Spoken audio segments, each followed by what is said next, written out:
Hi, Neil Sean here in the beautiful splendour of the Theatre Royal Drury Lane with, of course, the star of the brilliant 42nd Street, the wonderful, the legendary Miss Bonnie Langford. Remember though, Bonnie?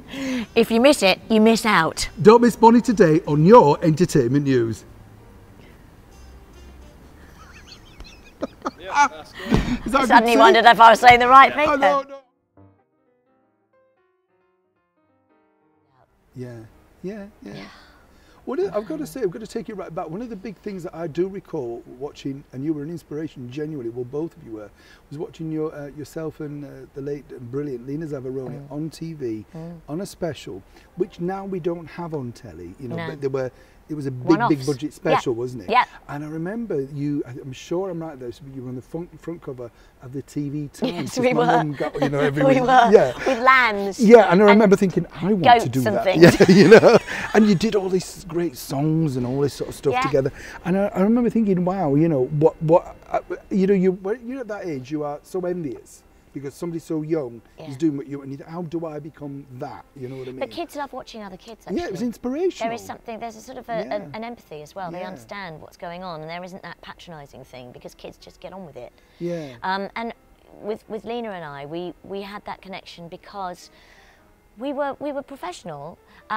We had fun, but we knew that it was work. So we took the work seriously, but not ourselves. And I think that's important to keep that all the way through life in general. Yeah. But and we were friends off stage, but we weren't singing and dancing off stage. Yeah. We would enjoy it when we were on screen and what we did together, and we would have fun with it, but it wasn't all showing off. And I think a lot of people, when they're in show business, especially when they're young, they're considered it's showing off, it's getting people's praise, it's doing something to please their parents or their family, and that's when it doesn't last. Yeah.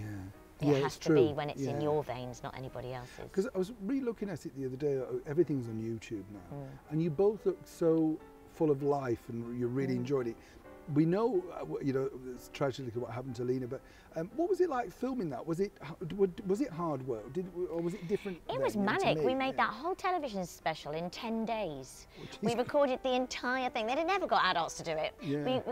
And we had to go into school in the mornings and do schoolwork, and then rehearse in the afternoons, and then shoot in the afternoons. And I think we had 3 days where we did solid in the studio, and it was in the wonderful London studios, in Studio One in there, and it was just great to do. And then there were certain things like, for example, they wanted us to sing Kids, which was written by Charles Strauss for Bye Bye Birdie, and they couldn't get the PRS on it, they couldn't get permission to do it, so they wrote another song that was very similar to Kids, so they just changed about 4 of the notes, and we had to learn it differently.